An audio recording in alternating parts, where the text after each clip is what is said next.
So before we start breaking down the team fight, you can see Giants are ahead by about 10k gold, and the items in the bottom directly reflect that. However, that doesn't quite mean the end all for team fights.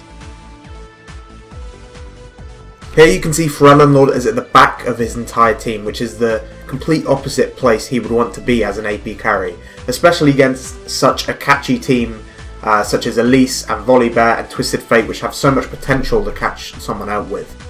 So Jimbone sees Lord at the back of his team and takes the opportunity to arrow him without hesitation. And in my opinion, this is a key part of playing Ashe, just arrowing people without hesitation when you see a golden opportunity to like this one. So Volibear, being the flippy bear he is, flips Lord into his team, chaining the CC together successfully. And this is when the Kale ultimate should have been put onto Lord. Kale ultimate is the prevention of damage and not actually just like to revive people like Zilean. He ends up taking a lot of damage from Ashe after this, so it really would have helped out if he had done the Kale ultimate a little bit earlier. So just quickly take note of everyone's position in the start of this team fight. Going into it, you can see Lulu and Caitlyn and Kale are in the back. Kha'Zix is a little bit further up, trying to be a little bit of a tank.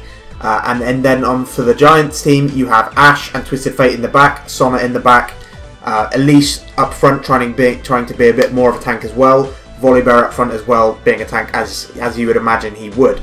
So this just really shows the raw initiation power of Ashe, how strong it can be starting off a fight, especially in competitive play like this, where people react instantly to each other's stuns and CCs.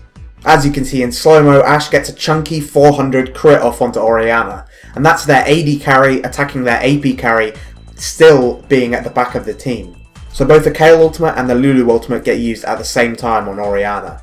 The Kale ultimate could have been done earlier, and the Lulu ultimate could have potentially been saved to use on perhaps Kha'Zix jumping in onto Ashe to get the knock-up, or any number of things. So the Sona ultimate actually ends up hitting 3 people: their support, their top laner, and their AD carry. Svenskeren, the jungler, was actually not quite in range of it.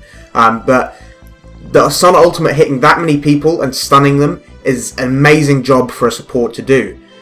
Sona will then have her auras on for the entire time. And it's almost like they were rushing to the aid of Lord and didn't quite think about their positioning before going into this fight and got caught off guard by Sona.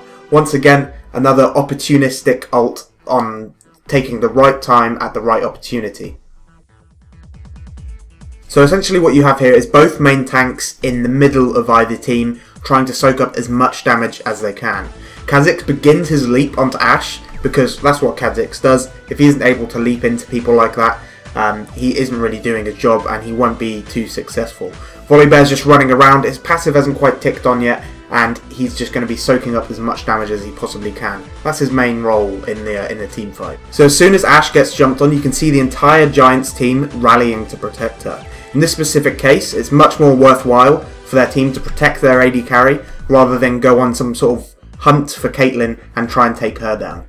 So once Kha'Zix was down, Kale got flinged, and the specific way Svenskeren decided to build her, she's very squishy in that regard. And Volibear had a Warmogs, a Sunfire Cape, and a Ninja Tabai with his passive running, so there was no way for Caitlyn to take him down, despite constantly auto-attacking. Don't forget to like the video if you enjoyed it, and if you didn't, please leave a comment and let me know why. Thanks for watching, and I'll see you next time.